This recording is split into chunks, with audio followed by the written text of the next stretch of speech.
The cream linen envelope sits on my glass desk like an accusation. Heavy stock paper, gold embossed return address my parents never skimp on presentation. I trace my finger over my name, written in my mother's perfect penmanship. Marion Blake. Not Miss Blake, the name my employees use with a reverence that still startles me sometimes. I don't need to open it. Annual Blake family reunion, scheduled with military precision 11 months in advance. Same insufferable questions awaiting me. When will you find a real job? Have you considered coming to work for your father? Are you still wasting time on that little website? A sharp knock rattles my office door, the one my team knows to use when something can't wait. Come in. Diane bursts through the doorway, iPad clutched against her chest, eyes wide. In 3 years as my executive assistant, I've never seen her sprint. Miss Blake, Forbes just announced their next cover. My stomach drops. When? 5 minutes ago. It's all over Twitter already. She turns the iPad toward me. The mock-up glows on the screen. My professional head, the one I reluctantly allowed for our investor deck against Forbes' red background. Marion Blake, the quiet force behind a $1.3 billion creative tech platform. My hands shake as I take the iPad. 12 years of careful anonymity shattered in a headline. Who leaked it? My voice sounds distant to my own ears. Legal is already on it. The reporter had sources from last month's Series D investors. I nod, mind racing through implications. Dad's investment firm associates subscribe to Forbes. Lucas, my golden child brother, probably has a digital alert set for industry news. My mother's friends devour business gossip like chocolate. Get the team together in the conference room, 20 minutes. Diane nods and disappears, leaving me alone with the reunion invitation and the destruction of my carefully constructed facade. Last Thanksgiving, Dad's mahogany dining table stretches between us like a battleground. Marin, darling, Mom's voice carries that particular note of concern she reserves for me. It's been, 7 years with your little art website? Maybe it's time to consider something more substantial? I take a careful sip of wine. $400 million in private valuation, burning a hole in my tongue. It pays the bills, Mom. Barely from what you've told us, Dad says, not bothering to look up from his plate. Lucas smirks from across the table. Some of us had big news today. Got that promotion to head of acquisitions. Congratulations, I murmur, cutting my turkey into perfect squares. Your brother understands business fundamentals, Dad says. When you're ready for a real job, we'll find something for you at the firm. I smile and nod, the same practiced expression I've perfected since graduation. The one that hides my empire. Cold glass presses against my forehead as I stare out at the Manhattan skyline from my corner office. 42 floors up, with a view most executives twice my age would kill for. Behind me, the modern workspace hums with activity. 120 people building something extraordinary vision, brought to life through their talent. The legal structure took months to perfect. Shell companies, privacy agreements, strategic use of my initials instead of my full name. All to keep Marion Blake separate from MB, innovations in public records. A gentle tap at the door frame. Lisa, my chief legal officer, waiting with my executive team. We need to talk about the Forbes piece, she says. The 5 of them file in my carefully selected inner circle, the only people who know the full truth about who owns this company. The concern on their faces mirrors the tightness in my chest. What's our response? Asks Marcus Maiku. I turn from the window, decision crystallizing. It's time they knew. I'm done hiding. My closet tells 2 stories. On the left, modest blouses, sensible slacks, the costume I wear to family gatherings. Clothes that say, struggling artist, barely making rent. On the right, Armani, Chanel, Burberry. Power dresses and tailored suits I wear in boardrooms, where men twice my age listen when I speak. I stand before the mirror in silk and cashmere, studying my reflection. The woman my family believes they know versus the CEO I've become. No more pretending, I whisper to myself. From my nightstand, I take the advance copy of Forbes, delivered by courier this morning. The weight of it feels significant in my hands. I slide it deliberately into my designer handbag. The town car idles outside my Tribeca loft. My driver, sensing my mood, remains silent as I settle into the back seat. The Blake residence in Greenwich, I tell him. The car pulls away from the curb, carrying me toward a family that's about to meet me for the first time. 12 years ago, I stood on the NYU quad clutching 2 diploma cases to my chest like shields. Finance and fine arts, a combination that raised eyebrows among classmates and professors alike. Spring sunshine warmed my face as I searched the crowd for my family, spotting my mother's peach dress and my father's stern profile near the fountain. Marin, my roommate Ellie, barreled through the sea of black gowns, camera dangling from her wrist. We did it! I hugged her with one arm, still holding my diplomas. Can you believe it? So tonight, she whispered, we celebrate, and tomorrow you pitch them, right? The business plan. 42 meticulous pages tucked into my bedside table drawer, each spreadsheet triple-checked, each projection conservative yet promising. My hands trembled just thinking about it. What if they hate it? The question slipped out before I could catch it. Ellie squeezed my shoulders. They won't. This platform could change everything for independent artists. And you've got the numbers to prove it. My father's investment firm specialized in recognizing potential. Surely he'd see it in me. The Blake family dining room stretched before me like a courtroom. Mahogany table polished to mirror shine, sterling silver candlesticks reflecting tiny flames.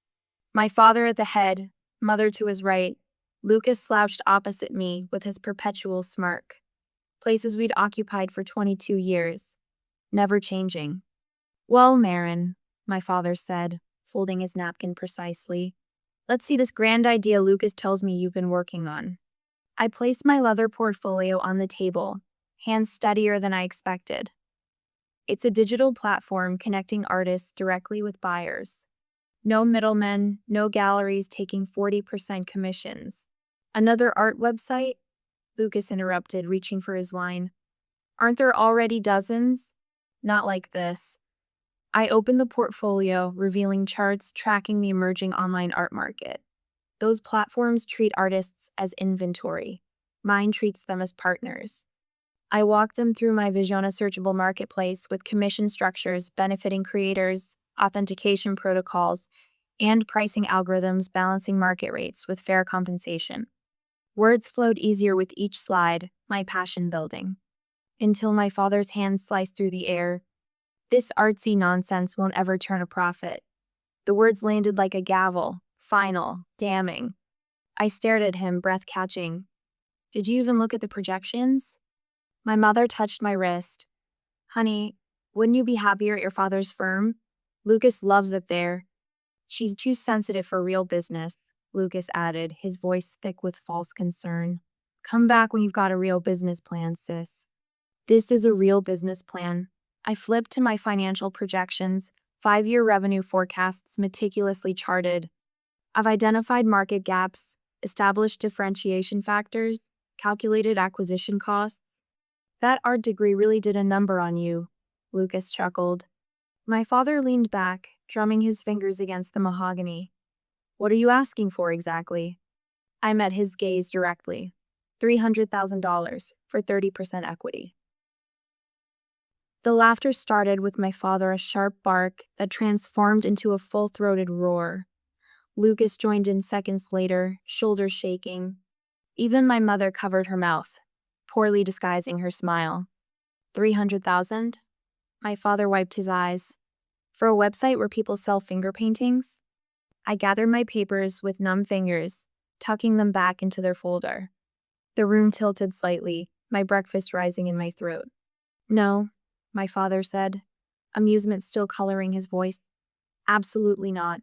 Not even a consideration? My voice sounded distant, as if coming from somewhere above me. Invest in a fantasy instead of a business? He shook his head. That would be irresponsible. We're trying to help you, Marin. My mother's voice dripped with the condescension she reserved for family charity cases. You're just not business-minded like your father and brother. The word no echoed in my head the entire drive back to my apartment. Cardboard boxes surrounded me, each labeled in thick black marker. Kitchen. Books. Winter clothes. I folded another sweater, mechanical movements requiring no thought. My childhood bedroom felt foreign now, plastered with someone else's achievements and dreams. The lease papers for the tiny Queen's apartment sat on my desk, signed yesterday morning. $900 a month for 400 square feet and a bathtub with mysterious stains. All I could afford on my savings. I placed the note on my perfectly made bed, taking some time to figure things out. Don't worry about me. 6 hours later, I unlocked the door to my new life. The apartment smelled of old cigarettes and cheap paint. A radiator clanked in the corner, fighting against November chill. I unpacked my laptop first, setting it on a cardboard box, serving as desk and dining table. The business plan seemed to glow on the screen as I opened it again. They can believe I'm struggling, I whispered to the empty room. I'll prove them wrong.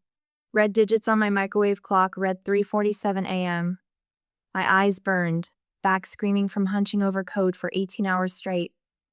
But the platform framework lived. Crude and unpolished, but breathing. I clicked through the upload portal, testing the transaction sequence for the 5th time that night. The confirmation page flashed on screen a sample painting successfully listed, tagged, and priced. My phone buzzed with a text from Emma, one of 5 artists who'd agreed to test my beta version. Just saw your message. You're seriously doing this? Count me in. A week later, Emma's abstract compositions whirls of blue against fractured gold became my platform's first sale. $750 transferred directly to her account, minus my modest 12% commission. I printed the transaction receipt, thumbtacking it to my wall. $90. Not enough for groceries that week, but something far more valuable. Proof. Coffee scalds my tongue as I prepare for my 5th investor meeting this week. The Starbucks near Grand Central buzzes with morning commuters while I guard my corner table, spreadsheets fanned out like battle plans. My laptop shows the pitch deck I've refined after 27 rejections. 28 might break me. The investor, venture capitalist with salt and pepper hair and a Brooks Brothers suit, checks his watch as I walk him through projected growth metrics. His eyes glaze over when I mention digital art licensing. Interesting concept, he says, closing my folder before I reach the financial projections. The market seems limited. The rejection letter lands in my inbox before I make it back to my Queen's apartment. I pin it on my wall alongside the others. 28 neat rows of, unfortunately at this time, and not the right fit for our portfolio. My eyes drift to the family photo in the corner, Lucas's promotion celebration at the country club. My absence carefully explained away. Marin's little website keeps her so busy. If they only knew. 3 years in, the platform reaches 10,000 artists. I celebrate with instant ramen at my desk, scrolling through user testimonials. Sold my first commission through your platform last week. Quit my day job. This is all I do now. Found clients in Europe. Never thought my work would travel farther than I have. A knock interrupts my scrolling. Katie from accounting, one of 5 employees, crammed into our first real office, stands in my doorway.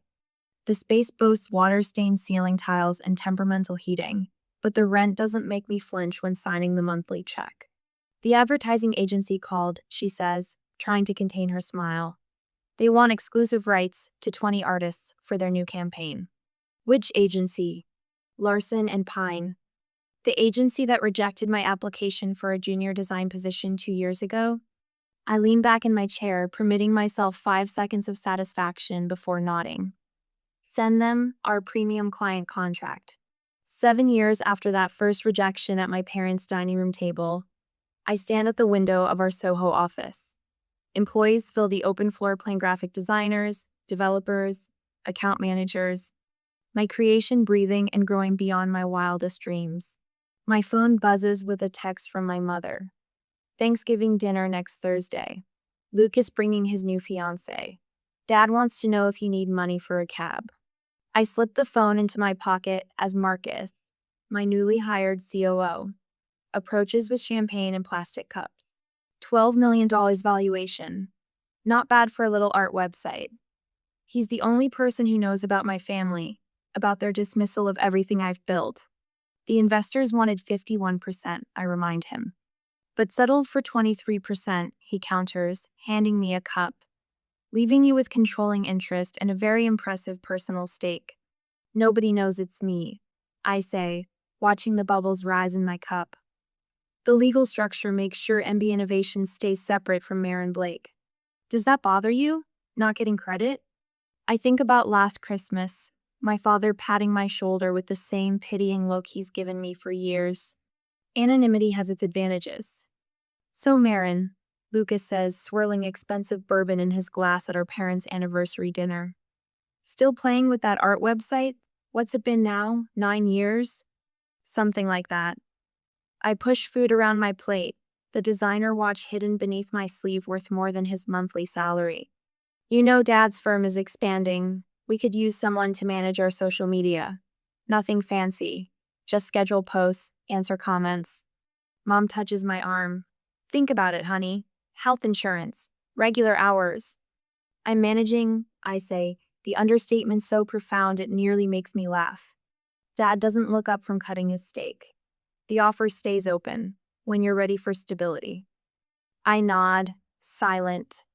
My company just closed a deal with Sotheby's to authenticate digital art. But they'll never know. 3 years before the Forbes cover, I sit alone in my office, scrolling through financial news. A headline catches my eye. Blake Investment Group faces liquidity crisis. My father's company legacy he built teeters on collapse. The article estimates 200 employees could lose their jobs by month's end. The family group chat buzzes with emergency meeting details. My name isn't mentioned once. That night, I pull company filings, industry reports, anything publicly available. The picture forms clearly. An $8 million shortfall after a major client pulled funds unexpectedly. Not insurmountable with the right investor. But traditional banks move too slowly, and private equity would demand controlling interest. I call Lisa, my chief legal counsel. I need a shell company created. Tonight. For the art acquisition in Milan, she asks. For a different kind of acquisition. And Lisa? Total confidentiality on this one, even from the executive team. 3 days later, Blake Investment Group announces secured bridge financing for Meridian Capital Partners, a shell company that exists solely on paper and in my attorney's filing cabinet. The confidentiality agreement stipulates no contact between the lender and Blake Investment Group, beyond quarterly repayment confirmations. I watch from afar as my father holds a company-wide meeting announcing jobs saved, crisis averted. His employees applaud, while he takes full credit for securing unconventional financing through personal connections. I permit myself a single satisfied smile. Today, my company's valuation hits $1.3 billion. My personal net worth just under $400 million sits, mostly in company equity, real estate, and strategic investments. 120 employees fill our Manhattan offices. Thousands of artists build careers through our platform. Museums in 4 countries showcase digital art we've helped authenticate and preserve. And still, at family gatherings, I'm poor Marin with her struggling art website. Until Forbes decided otherwise. I stand in my conference room, facing my executive team, the only people who know the full truth. They've seen my silence at family gatherings, heard snippets of conversations where relatives offered to help me find something stable. They understand what the magazine cover means. What's our response? Marcus asks. I think about the $8 million my father never knew came from me. About the thousands of artists finding their voices through my platform. About the quiet satisfaction of building something extraordinary, while those who should have believed in me first continue to dismiss me. We confirm the story, I say. It's time they knew. Have you ever helped someone who didn't know it was you? Is anonymous generosity more meaningful than public recognition? Share a time when you gave without expecting credit in return. The Blake family estate looms before me, Georgian columns rising like sentinels against the evening sky. I gripped the steering wheel of my town car a moment longer, watching cousins and aunts I haven't seen in years sweep up the limestone steps in tailored suits and cocktail dresses. My outfit, a simple navy sheath dress, reveals nothing of my wealth except for the vintage Cartier watch at my wrist. One indulgence, one tiny crack in my facade. I take a deep breath and step out into the cool evening air. Marin, you made it. My mother's arms encircle me briefly, her Chanel number 5 wrapping around me like childhood memories. She steps back, appraising me. You look healthy, dear. Her favorite euphemism for you could stand to lose weight. I swallow the retort rising in my throat. Thank you, Mother. You look well. My father appears behind her, distracted by something on his phone. He glances up, nodding. Marin. Then back to his screen. Not a businessman tonight, a father. Yet business always comes first. Did you hear about Lucas's new acquisition? Mother steers me toward the house. 30 million. The board approved it unanimously.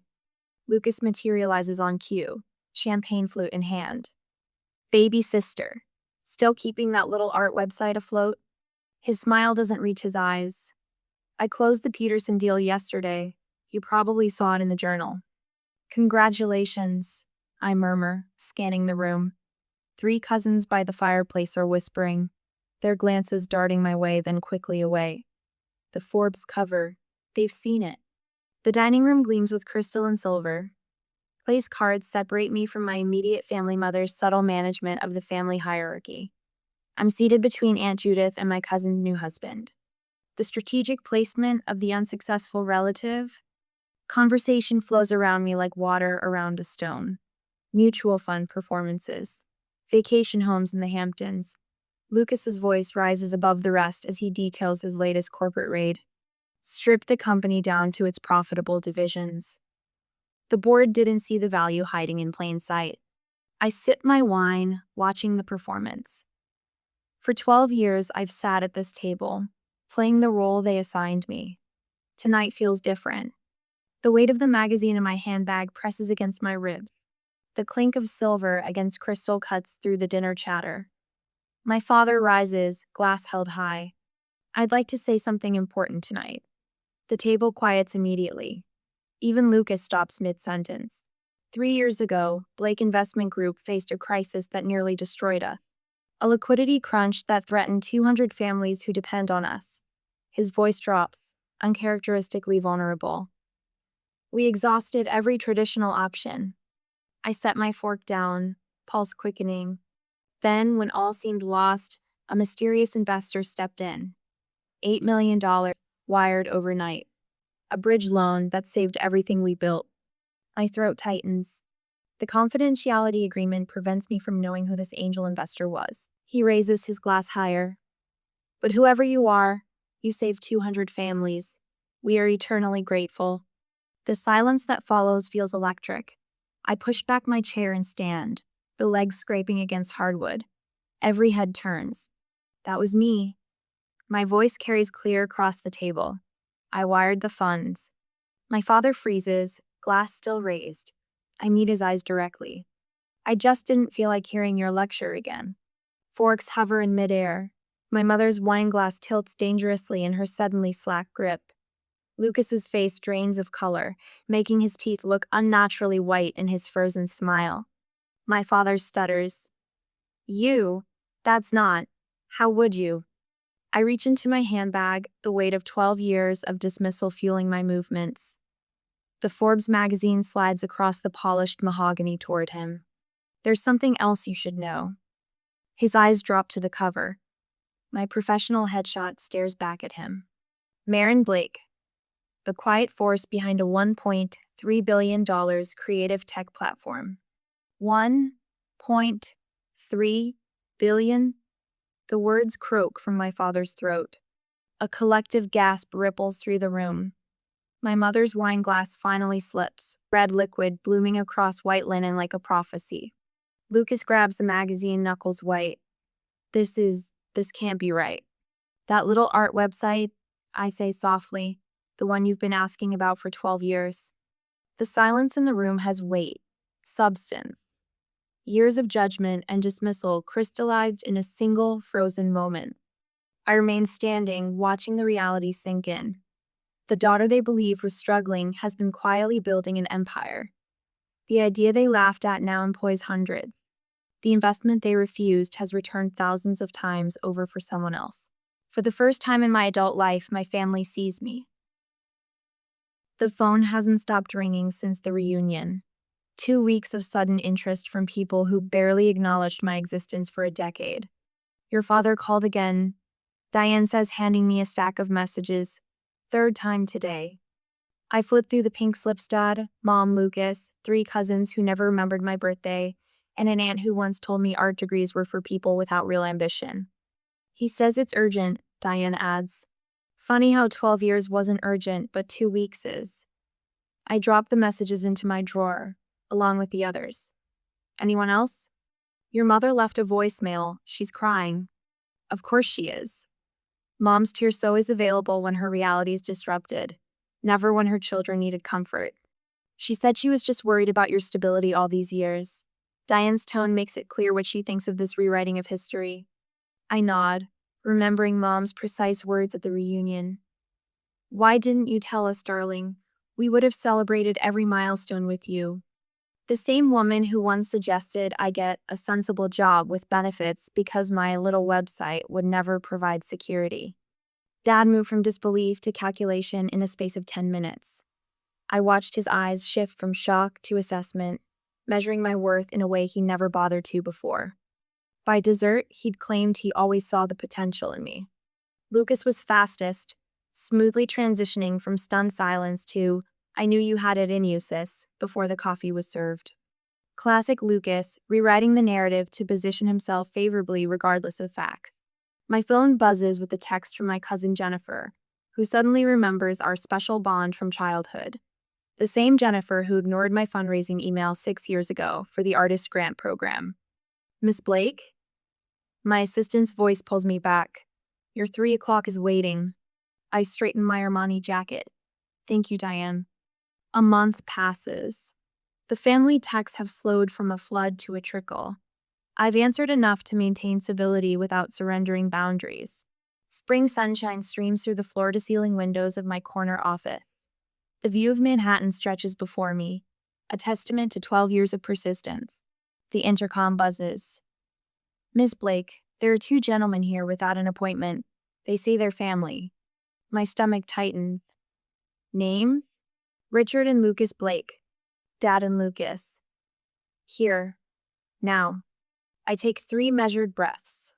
Send them to the blue room. Tell them I'll have someone with them shortly. Through the glass walls of my office, I watch Dad and Lucas follow my assistant. Their heads swivel, taking in the modern workspace. The 60 employees visible on this floor alone, the awards lining the corridor walls.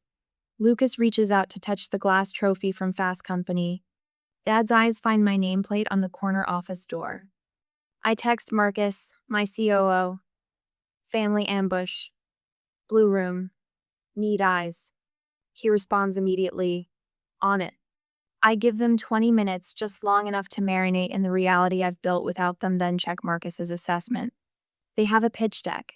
His text reads. Looking for investors in a new art licensing platform. Asking for meeting with MB Capital Rep.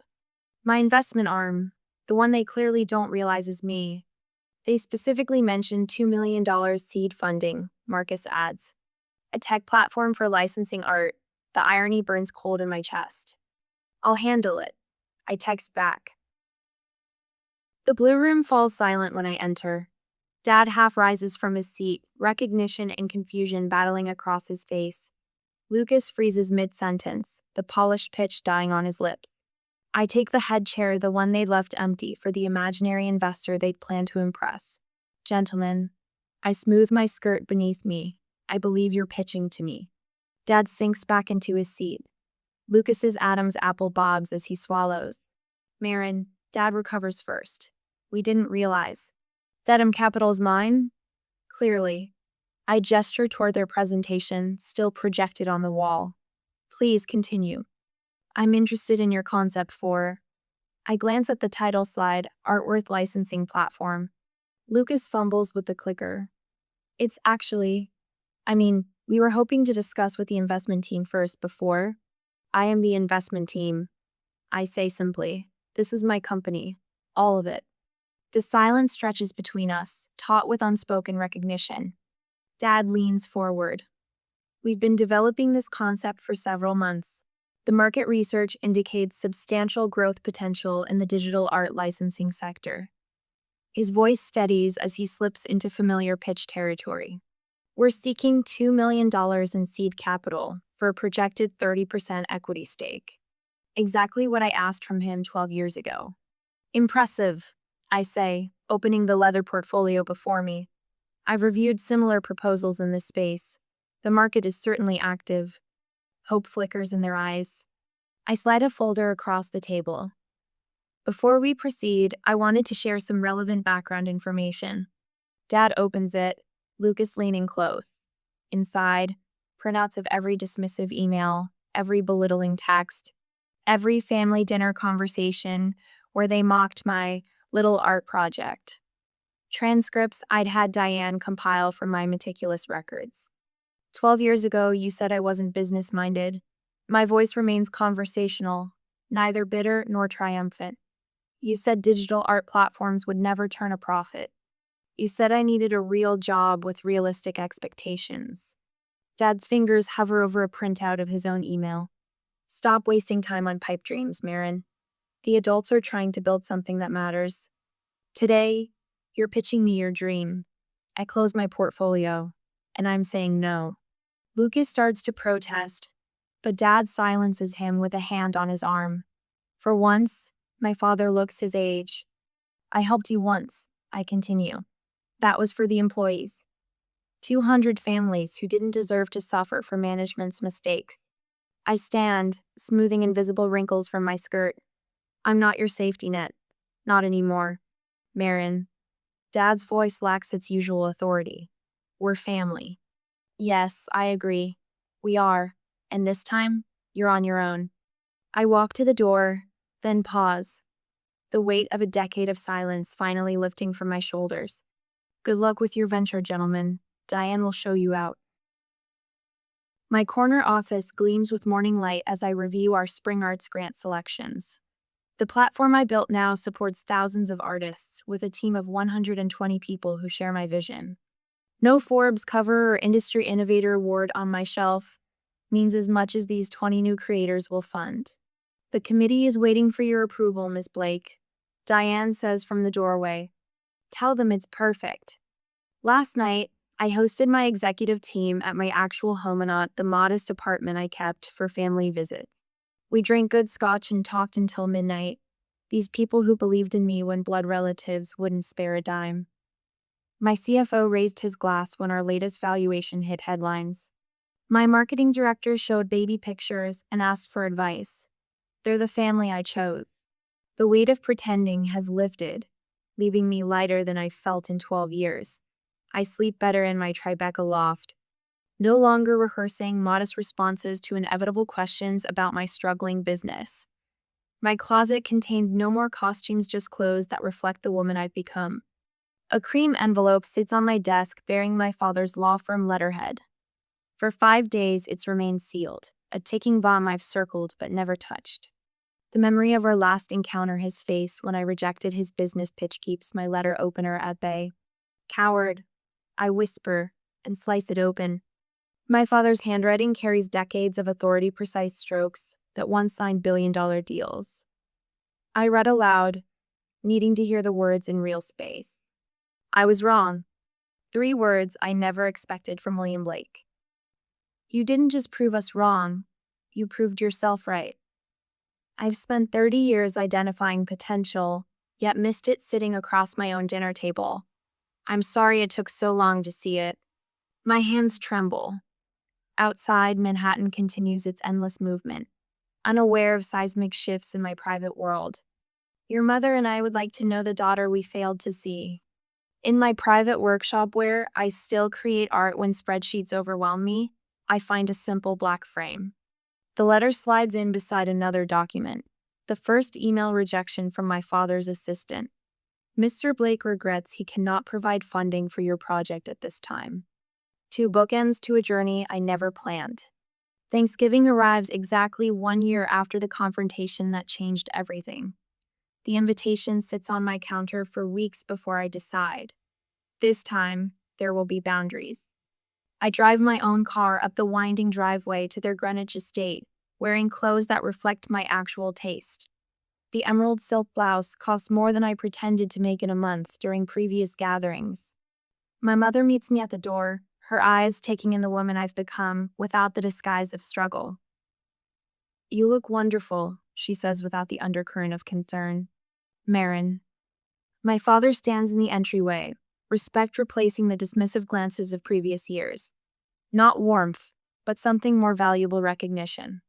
Lucas approaches cautiously, humility reshaping his once smug features. "Your latest acquisition was brilliant," he offers without his usual competitive edge. "Your funding program for student artists sits changing lives." My mother says, genuine interest replacing performative concern. She asks questions about selection criteria instead of when I'll find a real job. From across the room, I watch them, these blood relatives, adjusting to truth rather than comfortable fiction. The path from dismissed to dominant stretches behind me, but the view ahead matters more. I catch my reflection in the antique mirror that's hung in the dining room since my childhood. The woman looking back stands straight, unburdened by secrets or others' expectations. Success was never about revenge. It was about finally being seen for who I truly am.